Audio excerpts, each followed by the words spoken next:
Bing bongy bong, bing bongy bong.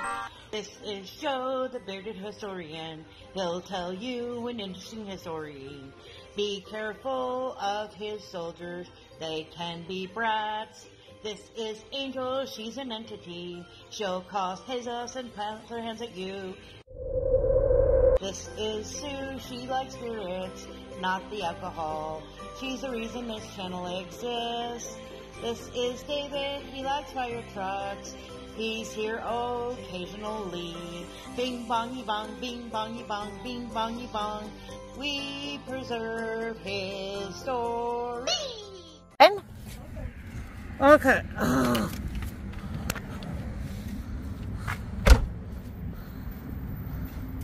This is Faith Museum, which of course is not on Google, because what fun would that be? And we found it by accident, and they're open today, so we're going to stop in and say hello.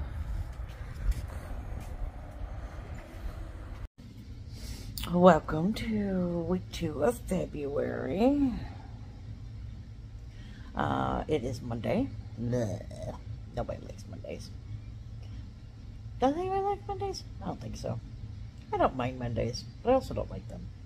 Does that make any sense? I'm confusing sometimes. Anyway, I'll be working on the 1700 shout out.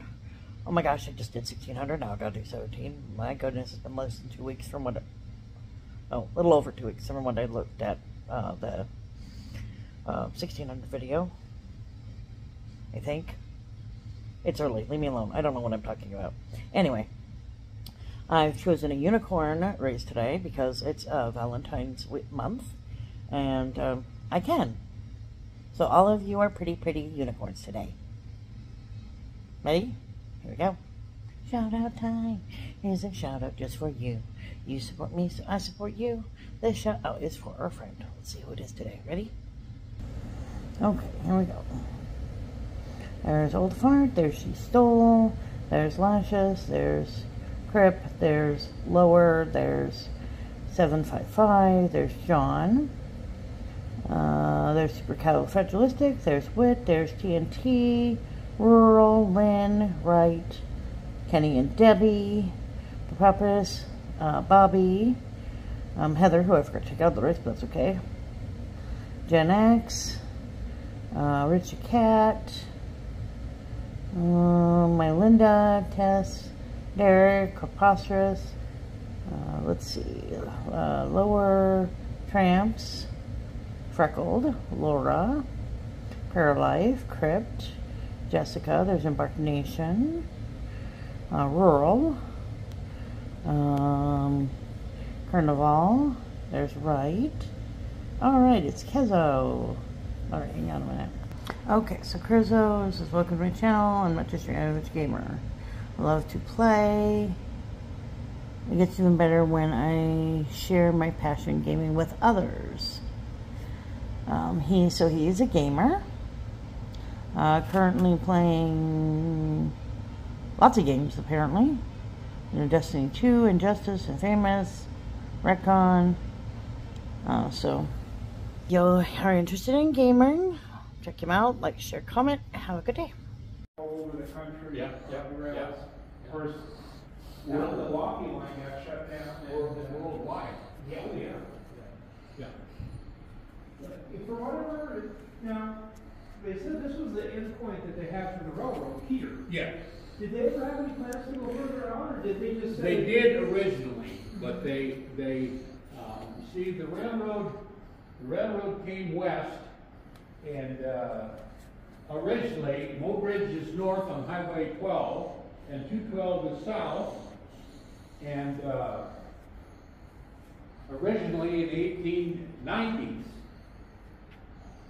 the railroad got to Everett, which is halfway between Mobridge and Gettysburg, and they had a pontoon bridge across the river, and it was 20 foot wide, and they would trail cattle over that pontoon bridge, and it was kind of a Wild West town.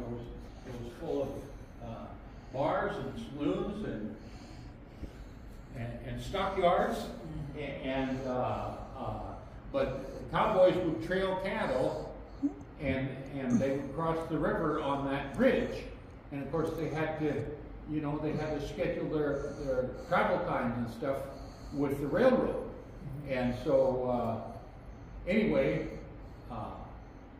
then after that, then the railroad got to Mobridge, and then they built a bridge north and west that went across the river to Wapala, which is an Indian town. And then it slowly went north and west, and by the time it got to Lemon, why, it's right on the North Dakota border. Very interesting. So, and then the railroad crossed the bridge across the Missouri River, come to the top of the hill east of Trail City. Well, the railroad kept going, and it went to Trail City, and Timberlake, and Firesteel, and Isabel. Then again, from the top of that hill, it turned south and went 40 miles south, came down to Highway 212, and Indian Village of Oakland, and then it came west to Ridgeview, and Eagle Butte, and Lantry, and Dupree, and Red Elm, and Faith was the end of the line. So, grass is our crop here. In order to harvest the grass, it takes sheep and cattle. So, Faith grew up as a cow. My grandfather came in 1910. He rode the railroad to Lemon, and then walked down 70 miles down to this country, and he homesteaded southwest of Faith 6 miles. Oh, wow. And today my son and grandson live on that homestead. That's cool. That's cool. So the story of Faith is kind of my story. That's Started in 1910 when my grandpa came, and been here ever since. pretty cool. So, I'm going to take a quick break, use the restroom, and I'll be back, and I'm going to catch up on this wall over here Yeah. too. So. absolutely. I'm gonna. And summering up here, in fact, they brought them up here and they grazed them on this grass for 2 years. Then they'd send them by rail to Chicago to be butchered. And so over time it changed from bringing longhorn steers from Texas to British cattle being raised. And still today, Faith is known for the thousands of head of cattle that are sold in the local sale barn and shipped from here and go on to be fed and grow up and become beef cattle. But cattle and sheep are grass is our crop. Cattle and sheep are what graze it and turn it into meat and wool, and that's the basis of our economy here in Faith. So, the railroad came to Faith, got here in January 6th of 1911. My grandfather came from Wisconsin to Lemon in 1910. He walked 70 miles down here to Faith, and then he homesteaded southwest of Faith. And today my son and grandson are on that homestead. I got kinfolk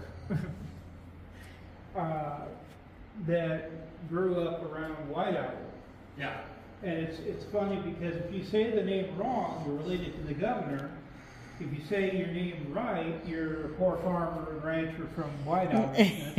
You either got Nicholson or Michelson. And Nicholson was the governor. Michelson my grandmother's line. I see. And what's funny is if you go to Enning, Union Center, Red Owl, White Owl, anywhere in there, Yeah. you say that name, and they're like, "Oh, we're cousins." And I'm like, "Yeah." We had that happen to Enning one time because we stopped at they had a little progressive yard sale at the old school. I mentioned that I was one of Edith's grandkids, and she said, "Oh, we're cousins." Hi. Yeah, but it's kind of cool that way because they said, "Yeah, one of your cousins lives in the shop right next to the grocery store over there." I was like, "Oh, well, I have to stop in and say hi sometime." But I guess the homestead's still standing too, which is kind of cool. I have to sneak over there and see what it looks like. Yeah. Probably is. And of course, there's 6 or 7 in the White Owl Cemetery now. Yeah. That goes on. On my dad's side of the family tree, they came out of Black Hawk, Iowa County. Yeah. and then they settled over by Lowenskill, Yeah. and from there they, Gateway. yep. Well, my grandmother, Edith, she loved to, she wasn't happy if she was constantly traveling. And so they went to Rapid, they went out to Seattle, they went down to Arizona, they went over to California, and then every time in between they kept coming back to Rapid. Yeah.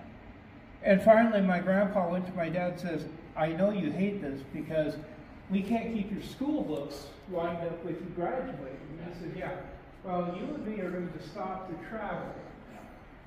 And my dad finally was able to graduate from Central. Yeah. Didn't think my grandmother very happy with the whole process, but my uncle Larry went off and joined the Navy. My uncle Danny wound up working for what's called Black Hills Candy Company. Yeah. For a number of years, but and I never could do much of anything because I had asthma the whole time. Here's a picture of Faith. Oh wow!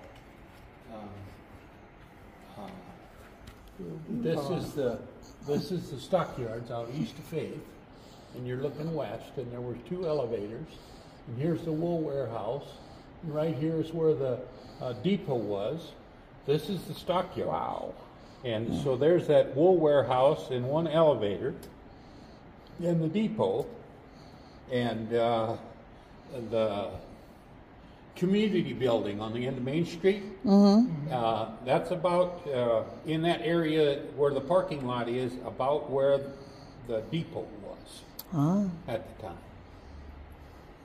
So, but thousands of head of sheep and cattle were shipped from Faith. In the fall of the year, when it came time to ship livestock, why people would trail up to 50 miles from south and west and north and west of Faith to Faith to have livestock shipped. It's 100 miles from Oak Ridge. And so there would be up to 3 trains a day coming to Faith and loading 100 cars of livestock, and that would be 1,000 head of cattle. Wow. And there'd be up to 3 trains a day leaving Faith to head and go towards Chicago. That's pretty cool. And so this is where I was born and raised, and like I say, my son and grandson are on the ranch today. Still going strong. Yeah. What's crazy is there's a group on Facebook that are big into the Milwaukee lines, and they love any signs like that. They'll use to this day. You'll still see boxcars. Oh yeah. And or pole tenders and stuff like that. Oh, wow. Milwaukee Road.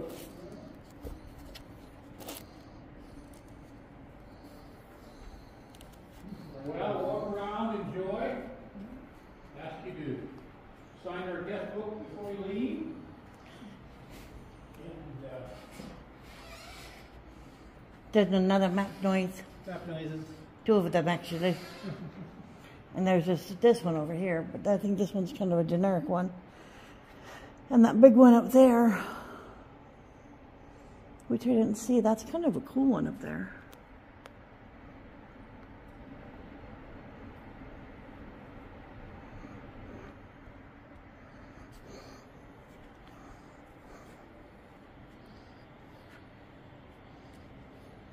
Chained.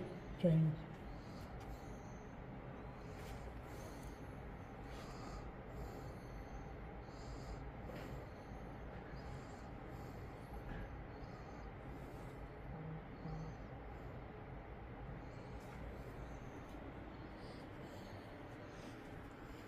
National Registry of Historical Places.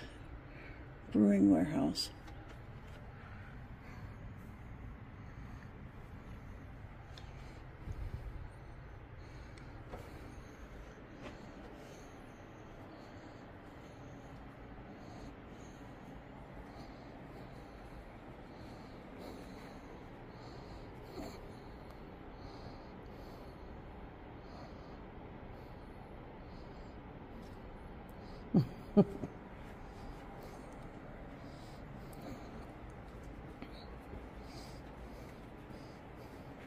Up.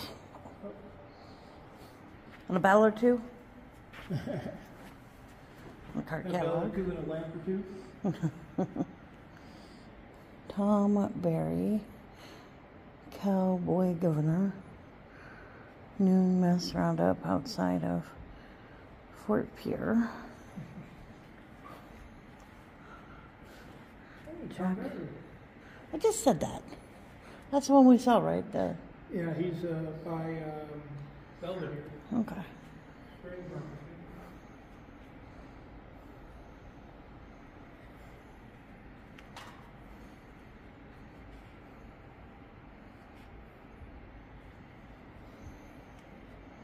Murdo McKenzie. The California Formosa. Oh, all early fighting equipment. David will like that.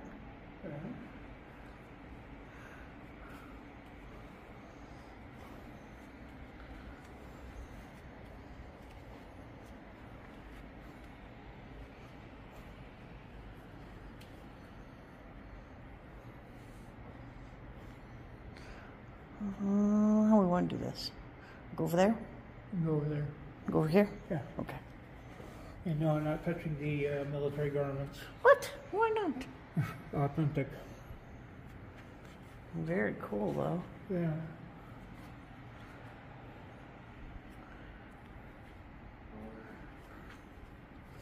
Yes, sir, I see you. Relax. Cousin of the Linen Channel.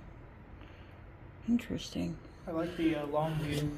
Yeah, that's kind of fun when they do that. Pumpkin season.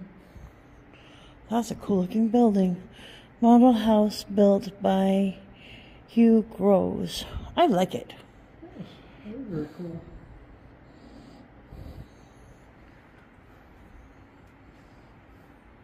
Chuck wagons. Interesting. A newspaper. Faith Main Street. And coffee was a nickel. And printing. Very old phone. Typewriters.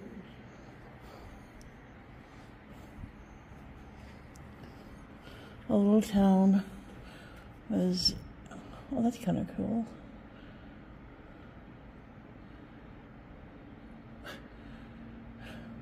In that case, we've never been to a little town. You run off Main Street by a combine. Only place where on earth will people pass middle age call by their first names when they saunter down the street, where you don't have to guess who your enemies are, where everybody knows everybody else's car by sight. You drive into a ditch 5 miles out of town in order to get back to town before you do. My pickups on Main Street outnumber the cars, where you get the wrong end or talk for 2 minutes. I'd never do that. Where it's hard to walk for exercise because it's too long to stop and explain to people who are in cars. Where city folks there say there's nothing to do, but those who live there don't have enough nights in the week to make all the meetings and social functions. I've yet to find that would be a case. Where everybody becomes a neighbor when there is a need. Businessmen struggle for survival against the city stores and shops, where some businessmen dig deep to many times to help with countless fundraisers. Teenagers say there's nothing to do. They're surprised to learn that their big city peers, well, that's probably definitely a case, where you miss Sunday church and get well card, or somebody asks how you feel and listen to what you say, knows the news before it gets published, when all is said and done, a great place to live. Interesting. Ooh, baseball. Oh, the turtle here for a girl.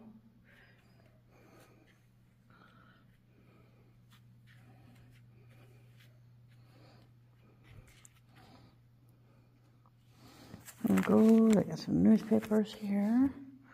Oh, picture books.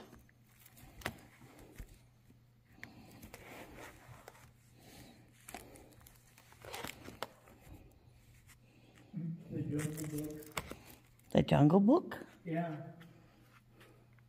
Live in the theater at Hedger, North Dakota. Ooh. The No-Mobile. Blackbeard's Ghost.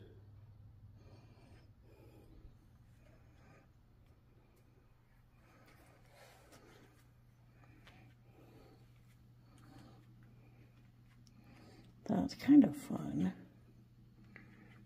Those are some old bottles. Old bottles for the pearl.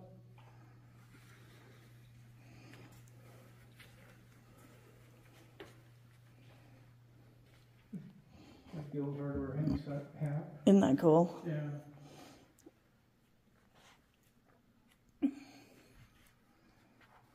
Old cash register. The orange juice dispenser.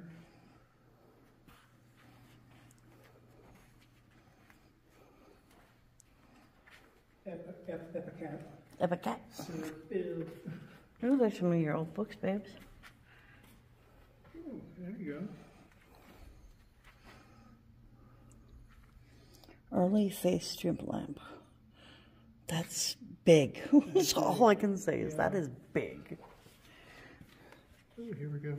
There you go, babes.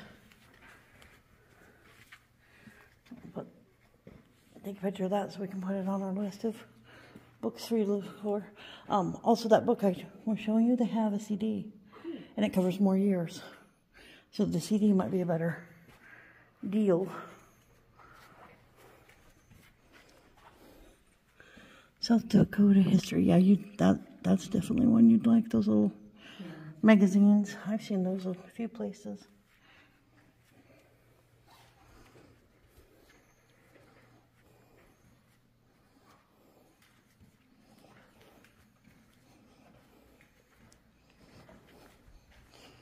Let's see.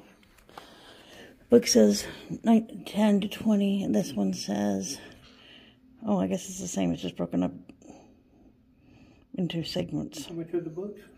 I have no idea. It does not say. It doesn't say how much anything is. Well, there are a few things with tags, but I don't see anything on the books or the CDs. Oh, you know, just ask them. No, that's cheating. And ask them, then we can go out and see that other thing.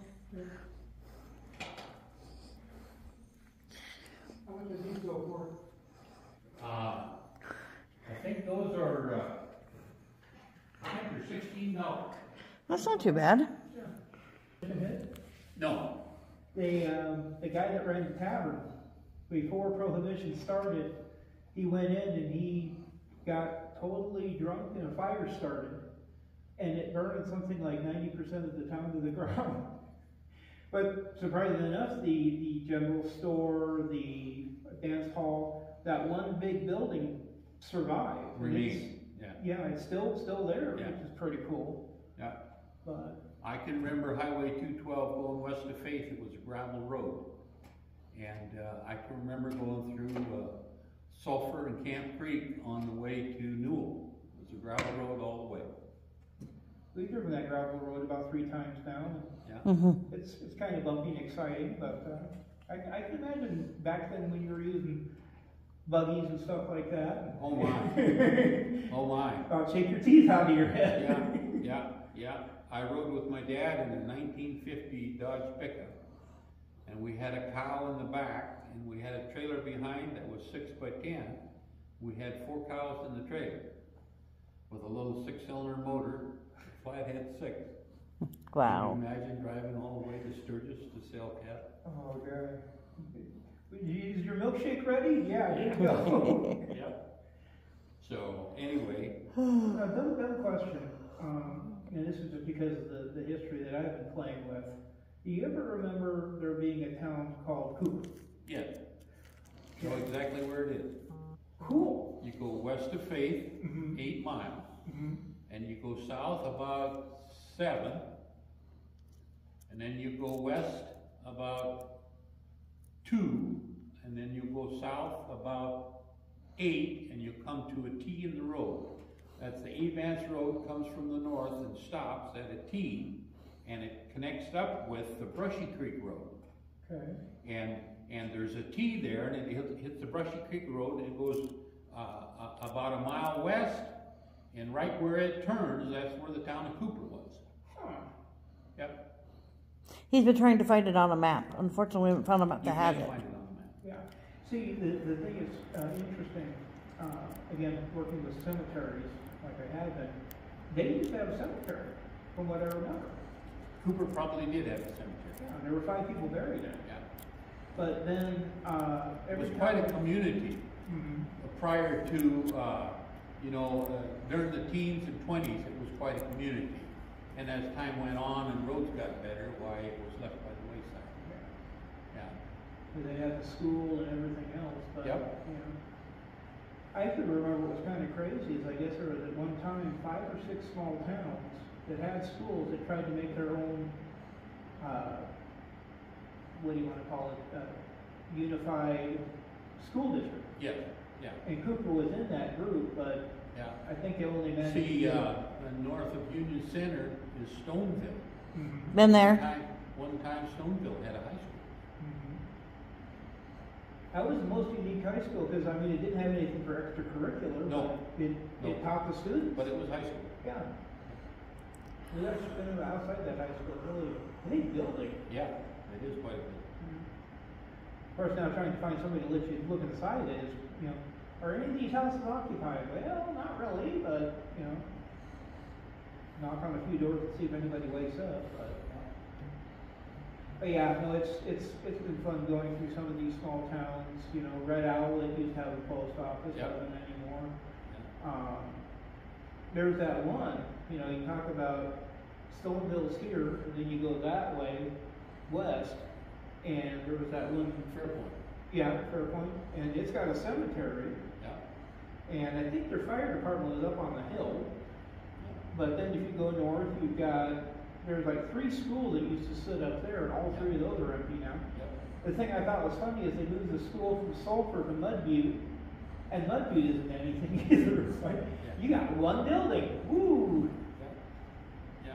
And I think where their cemetery is now where a power line sits or something like that, cell tower. Yeah. But it's a cool museum. I mean, you know, and the thing I like about it is, you know, she's been shooting video, I've been taking photographs, maybe get some more people coming up here to look at some of this stuff, Yeah. because Yeah. it's one of the things we love doing is. There's a lot of local people that haven't been here. Mhm. I moved to town in 2014. I was in the oil field till 2015, up in North Dakota, Montana, and I came back in 15, and I've been here in faith ever since. My son and his wife moved to the ranch in 2014, and I moved to town. And actually, the house I live in, my sister in Delaware owns, her and her husband. They come back every summer and spend a month working on the house, fixing it up. The house was built in 1956. That's cool. And so I can remember when it was a brand new house. We got a tickled pink thing the other, was it just last weekend we were up in Bison, or was it the weekend before? I think it was the weekend before. We decided we were going to go see if we could see where the Bixby Ranch used to be. And so we got out there and we cut north from Marina, Bixby Yeah. Road. Yeah. And we drive a little front wheel drive Yeah. Honda Elantra. We take that car some places it probably shouldn't go. Sometimes I'm very nervous about the roads, quote unquote roads he goes on. If you want to know about Bixby, why you should stop at either Sweet Canes or My Canes. And they're on the first creek north of, they're on Deep Creek, north of Marine. But they ranch that big country up north, where the Morrow River runs through. Interesting. And that's where Bixby was on the Morrow River, Mhm. west of the bridge, about 4 or 5 miles. Yeah, because we followed that little cut of, you know, road all the way back into there where the U on the Monroe River is. Yeah, The foundations are still out there, yeah, like 20 of them. yeah. Well, you see, after World War II, they were going to build a dam on the Moore River, and Bixby was an old turn-of-the-century town, probably before the turn of the century. But then after World War II, they came in, and they moved homes up there, and they had quite a little village going. And these people were, they were going to build a big earthen dam, and after a while, they figured out that the alkali waters coming down the Moore River were too acidic to irrigate much land. Right. And so they give up on that. And there's a couple houses in Faith that were built after World War II that were built up there on Bixby, and they hauled them to town and became homes in Faith. Interesting. People fixed them up. So then they went north to the Grand River, and they built Shea Hill Dam. Gotcha. See, these things you learn as you work through these things. Because it amazed me, all that wide open land they got out there. Granted, the cacti are starting to grow in pretty thick in places Oh, too, yeah. but Typical of this country. oh yeah. Park bench. She has a nasty habit when we go to the cemetery. She finds cacti whether she wants. They tend to attack me. Yes, they do. Right, so They sure will. Absolutely, they will. But yeah, this is a neat little museum. I get a kick out of some of the ones we've seen so far. Yeah. You've been to the Grand River Museum? Oh yeah, we did that last weekend. And the Lopez Kokomo art. Haven't done that one yet. Right on Main Street, it's called the Kokomo Inn. It was a bar back in the 60s. Huh? But this local rancher, Lopez, John Lopez, is an artist and a sculptor. And he's the guy that built this scrap iron dinosaur. Mm-hmm. And he's got quite an art museum downtown. Interesting. And there's also downtown, there's also the petrified forest. Yeah, we did the museum. We haven't done the outside part of that yet. Yeah. So, but anyway, he's quite a sculptor and artist. That We will let you have the rest of your day. We're going to see if we can hit Lemon and go from there, and then probably head home. You ready? Whenever you're ready, Mr. Bud. All right. Well, thank you much for your time, yeah, sir. exactly. Wow. Thanks for stopping. See if we can scare you.